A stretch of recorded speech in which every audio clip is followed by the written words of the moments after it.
He's the man behind the storm, arrested by armed DSS operative August 3, 2019 in a Lagos hotel following his quest to ask citizens to seek for a better Nigeria, devoid of corruption, insecurity, unemployment.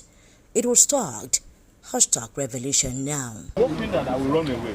They discover that I can never run away. No. Never! My family members have seen me for more than a year and a half and they are suffering. They are watching me now. Comrade Omoyele Sowore was tortured, detained and charged for alleged treasonable felony just for a better country. Nigerians watched with dismay and disappointment when security operatives stormed the courtroom and threw caution to the wind to rearrest Sowore despite granting him bail.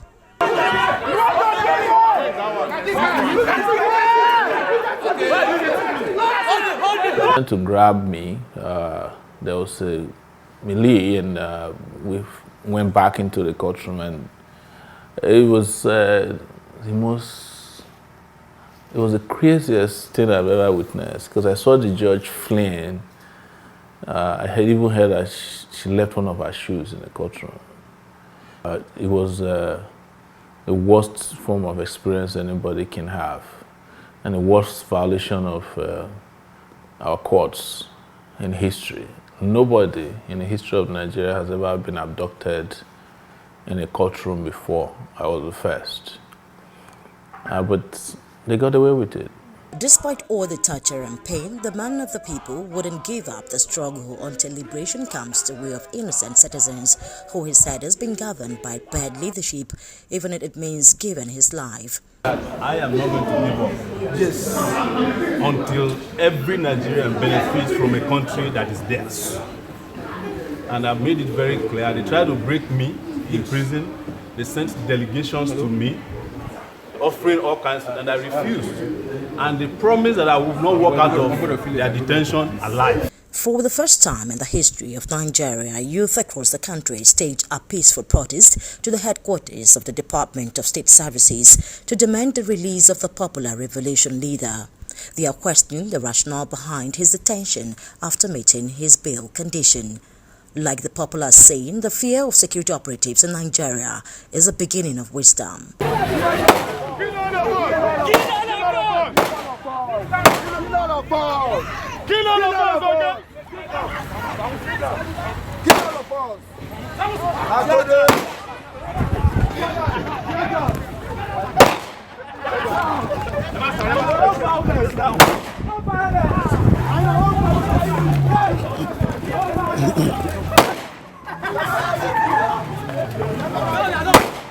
Unarmed protesters were dispersed with pepper spray as operatives violently shot sporadically into the air.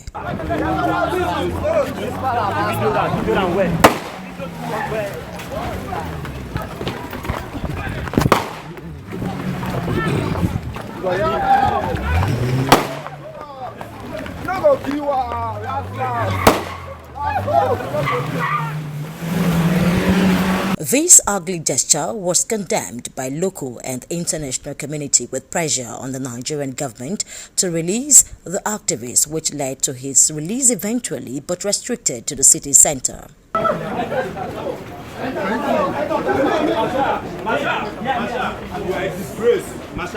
He knows already. He knows already.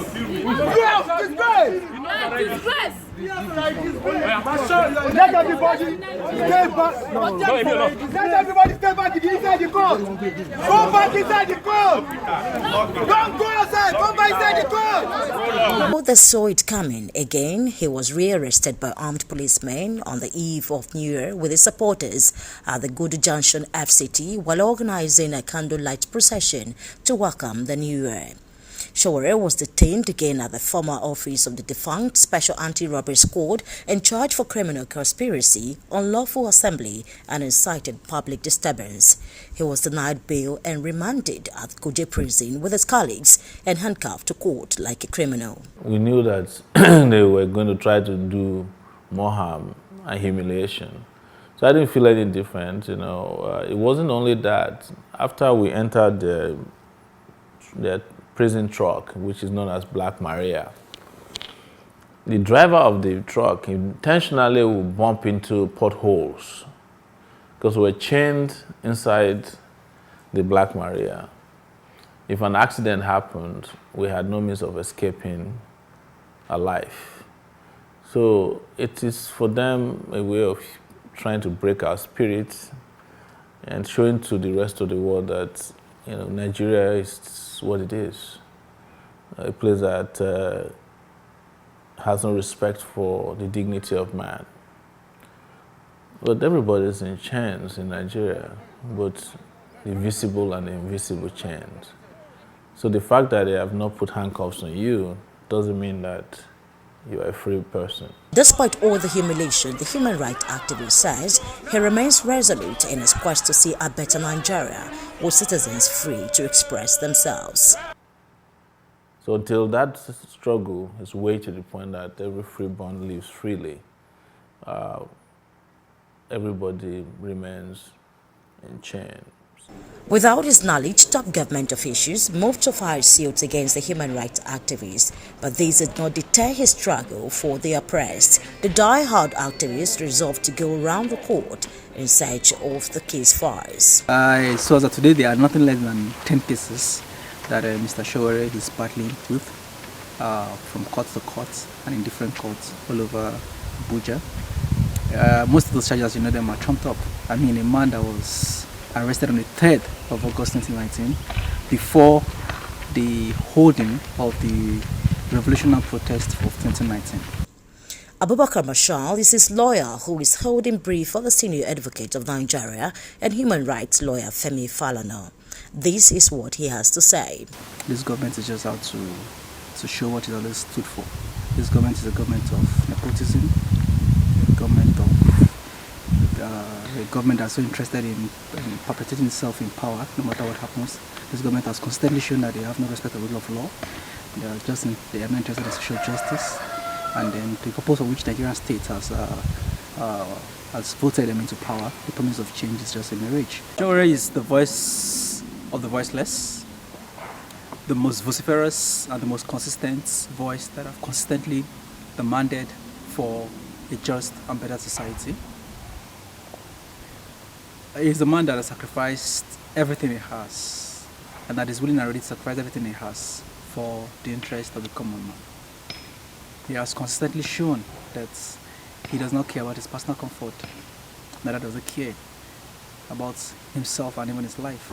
He's a man that is at all times ready to take a bullet for the common man. His dream for a great Nigeria will forever live on until liberation comes. We'll be proud of our endeavors. Yes, so historical duty. Because this is a historical duty. Yes. And it must be carried to fruition.